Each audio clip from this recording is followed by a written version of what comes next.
Un saluto agli amici telespettatori, siamo con Stefano Dal Santo, capitano del Breganze.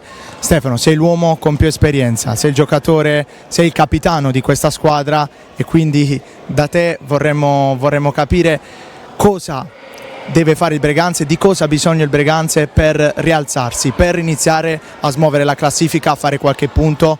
Oggi siete venuti qui con il Giovinazzo che aveva 0 punti come voi, ma non è stata facile. Buonasera a tutti, diciamo che è un mix di cose, no?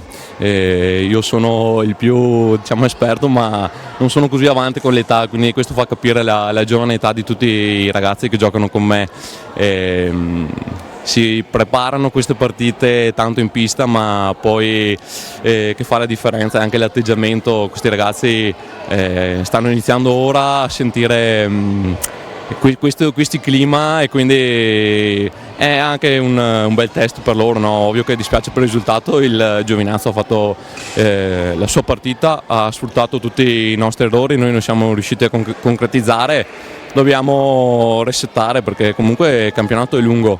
Io ho molta fiducia nei ragazzi che giocano con me perché hanno grandi qualità, dobbiamo crescere insieme in tante cose, ma dobbiamo fare un bel respiro e ricominciare, e c'è poco da fare, provare a fare punti anche con le altre squadre. Il campionato è abbastanza equilibrato, quindi noi abbiamo anche fatto buone prestazioni e dobbiamo migliorarle per fare anche punti. Assolutamente sì, al Breganze non è mancata la voglia, non è mancata la grinta, anche su un campo è un ambiente difficile come quello di Giovinazzo, e il Breganze paga proprio l'inesperienza. Sì, sono piccole occasioni, i contropiede li abbiamo avuti, bravo il vostro portiere, meno bravi noi a concretizzare, a essere lucidi, abbiamo preso delle imbucate che sono andate a segno e dopo ci siamo un po' disuniti, ripeto.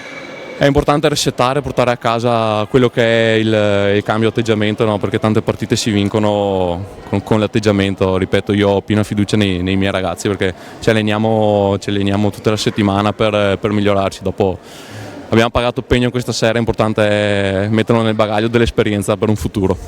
E dunque ringraziamo Stefano Dal Santo per le sue parole e chiaramente auguriamo al Breganze di rialzarsi, di iniziare a fare i punti in questo campionato. Grazie. Grazie anche a voi.